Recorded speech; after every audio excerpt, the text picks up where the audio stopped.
हत्याकांडाच्या आडून जरांगे वंजारी समाजाला टार्गेट करून घरात घुसून मारण्याची भाषा करत असतील तर ती कदापिही खपवून घेतली जाणार नाही।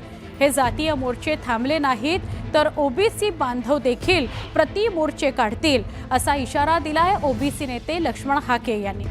तर बिनबुडाचे आरोप करणाऱ्या सुरेश धस यांना मुख्यमंत्र्यांनी रोखायला हवं अशी मागणी सुद्धा गणेश हाके यांनी केली आहे। कालच्या परभणीच्या मोर्चामध्ये जरांगेंनी घरात घुसून मारण्याची भाषा वापरलेली आहे। या संदर्भात प्रत्युत्तर देण्यासाठी आपल्यासोबत लक्ष्मण हाके आहे, जे ओबीसीसाठी लढत आहेत सातत्याने। मला सांगा, हे मी पुन्हा एकदा तेच असं दिसतंय? हो, बघा, भारतीय जनता पार्टीचे आमदार अभिमन्यू पवार बोलले की आता आपल्याला कोपर्डी 2 करावं लागेल।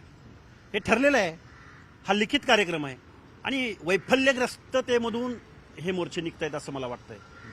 कैलासवासी संतोष देशमुख यांच्या मारेकऱ्यांना शिक्षा झाली पाहिजे, यामध्ये कुणाचंही दुमत नाही। मी तो म्हणतो फाशी झाली पाहिजे। फाशी, अहो, कायदा आणि न्यायव्यवस्था आहे ना, तुम्ही कोण सांगणार आहे फाशी झाली पाहिजे किंवा काय झालं पाहिजे?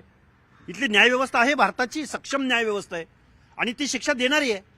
तुम्ही न्यायव्यवस्थेवर प्रश्नचिन्ह उपस्थित करताय का? पण ती मारण्याची पद्धत क्रूर होती, त्यामुळे समाज संतापलेला आहे, म्हणून त्यांना फाशी। अहो, न्यायव्यवस्था भावना समजू शकतो ना, पण मोर्चे तुम्ही प्रत्येक जिल्ह्याच्या ठिकाणी, तुम्ही कधी मुसलमानांच्या विरोधामध्ये मोर्चे काढले या महाराष्ट्रात? आंदोलनं केली, दंगली केल्या। नामांतराच्या वेळी दलितांच्या विरोधामध्ये मोर्चे, आंदोलनं, दंगली केल्या। आता तुम्ही ओबीसीना टार्गेट केलेलं आहे, एखाद्या जातीला टार्गेट करताय। मला वाटतं गुन्ह्याला कधी जातपात असत नाही आणि आत्ताचे जे काही आमदार, धस नावाचा आमदार जो काही हे करतोय, जे काही वातावरण निर्माण करतोय, जो मीडिया सापडते म्हणून काहीही बोलतोय, त्या धस साहेबांचं टार्गेट ओबीसी किंवा धनंजय मुंडे नाहीये।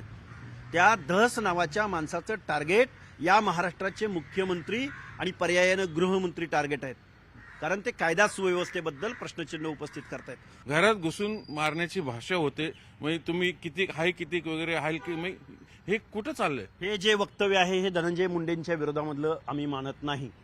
हे जे वक्तव्य आहे ते या महाराष्ट्राच्या मुख्यमंत्र्यांच्या विरोधामधलं वक्तव्य आहे, कायद्याला चॅलेंज करणारं वक्तव्य आहे आणि विशेष करून विरोधी नेत्याचं काम माननीय देवेंद्र फडणवीसांनी धस, अभिमन्यू पवार, पुन्हा ते पाटील यांना दिलंय का?